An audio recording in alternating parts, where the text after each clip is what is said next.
আসসালামু আলাইকুম। সবাই কেমন আছেন? আশা করি সবাই ভালো আছেন। তো আজকে আমি বানাবো খিচুড়ি। তা খিচুড়ির জন্য এখানে আমি নিয়েছি 250 গ্রাম গোবিন্দভোগ চাল। আর এখানে নিয়েছি আমি 200 গ্রাম মুগ ডাল। তা ডালটাকে আমি ভেজে নিয়েছি আগে থেকেই তেল দিয়ে, সাদা তেল। এই রান্না করার জন্য এখানে নিয়েছি আমি জিরের গুঁড়ো, হলুদের গুঁড়ো, মরিচের গুঁড়ো, 2টো শুকনো লঙ্কা, কাঁচামরিচ, একটা তেজপাতা, আর কিছু নিয়েছি দারচিনি, এলাচ, লবঙ্গ।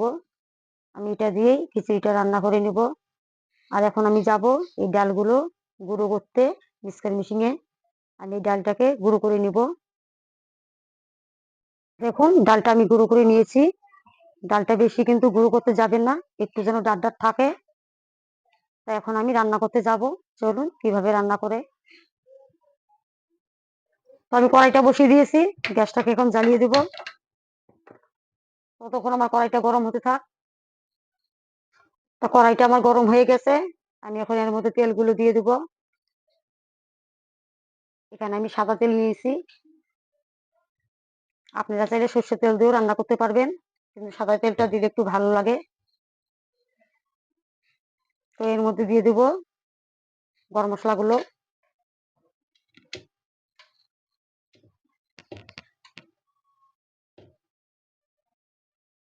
আমি এটাকে দিয়ে ভালো করে নাড়াচাড়া করে নিব। দিয়ে দিচ্ছি 2টো শুকনো মরিচ। এখানে আমি 2টো তেজপাতা দিয়ে দিচ্ছি। আর আদাগুলো আমি থেতো করে রেখেছি, আদাগুলো এখন দিয়ে দেব।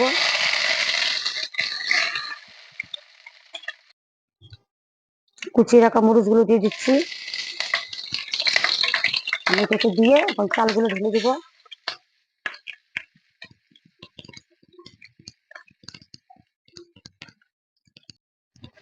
আমি চালগুলো দিয়ে ভালো করে নাড়াচাড়া করে নিব।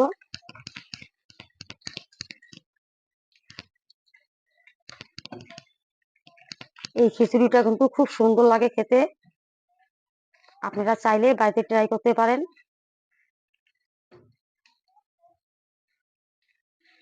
একদম মুখে লাগার মতন হয়, একবার খেলে আরেকবার খেতে ইচ্ছে করে।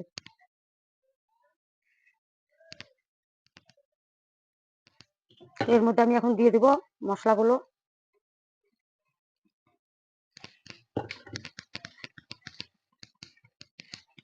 মশলাগুলো দিয়ে ভালো করে ভেজে নেব। গুঁড়ো করে ডালগুলো আমি এখন দিয়ে দেব। ডালটা দিয়ে ভালো করে নাড়াচাড়া করে নিব।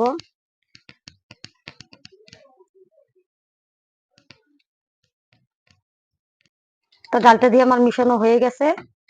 এর মধ্যে দিয়ে দেবো আমি স্বাদ মতো লবণ। এখানে আমি 1 চামচ লবণ নিয়েছি, এটাই দিয়ে দেব। লবণটা ব্যালেন্স করে দিবেন। দিয়ে দেবো এখন আমি গরম পানি। আমি এখানে আগে থেকে গরম পানি করে রেখেছি, এই পানিটা আমি দিয়ে দেবো।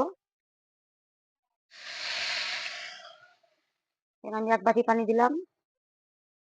এখন আমি আরেক বাটি পানি দিয়ে দিচ্ছি। মোট 2 বাটি পানি দিলাম। পানিটা দেখে শুনে দিবেন। এই পানিটা দেওয়ার সঙ্গে সঙ্গে ডালগুলো ফুলে উঠবে।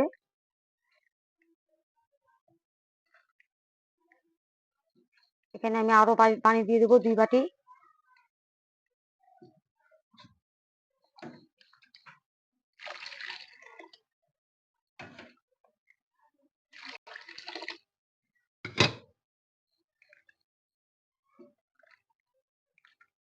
আমি এখন পানি দিয়ে ভালো করে নাড়াচাড়া করে এটা ঢাকা দিয়ে দেবো 2 মিনিটের জন্য।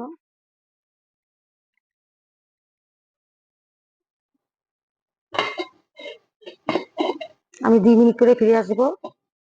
তো দেখুন 2 মিনিট আমার হয়ে গেছে। পানিটা কতদূর চুষে নিয়েছে। লক্ষ্য রাখবেন, এটা কিন্তু হাই হিটে রান্নাটা করতে যাবেন না। গ্যাসটাকে লো রেখে রান্নাটা করবেন। বেশি লোতে রাখবেন না, বেশি হাইতে রাখবেন না, মাঝারি সাইজে রাখবেন গ্যাসটাকে।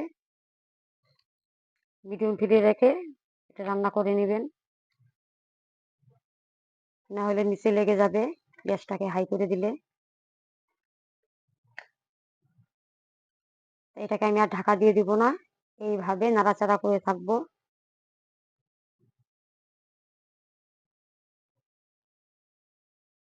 এখানে আমার আরো 1 বাটির মতন পানি লাগবে, এখন আমি পানিটা দিব না।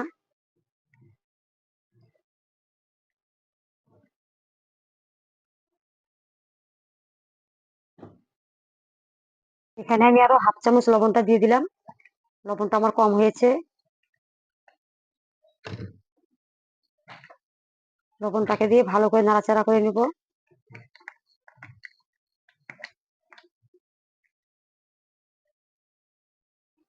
আমি আপনাদেরকে বলছিলাম এখানে আরো 1 বাটি পানি লাগবে, তো আমি এখন 1 বাটি পানি দিয়ে দিচ্ছি।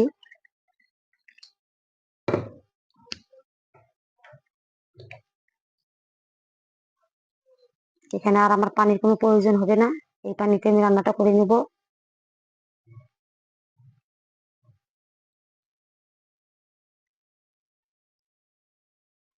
তো দেখুন খিচুড়িটা আমার হয়ে গেছে। আমি এই খিচুড়ির মধ্যে কিছু উপকরণ দিয়ে দেবো এখন, দিয়ে নামিয়ে নিব।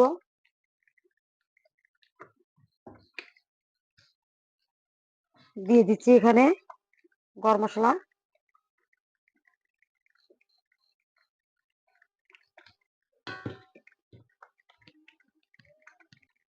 তো এখন দিয়ে দেবো 1 চামচ ঘি। ঘিটা দিলে খুব সুন্দর একটা গন্ধ হয়।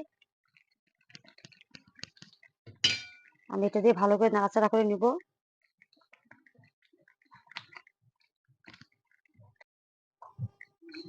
তো দেখতেই পাচ্ছেন আমার খিচুড়িটা কিন্তু হয়ে এসেছে। এটাকে আমি এখন নামিয়ে নিব। দেখুন কত সুন্দর রসালো হয়েছে, তাহলে খেতে কত সুন্দর লাগবে। আমি আবারও বলছি আপনারা বাড়িতে এভাবে ট্রাই করতে পারেন। এটা একবার মুখে লাগলে বারবার খেতে ইচ্ছে করে।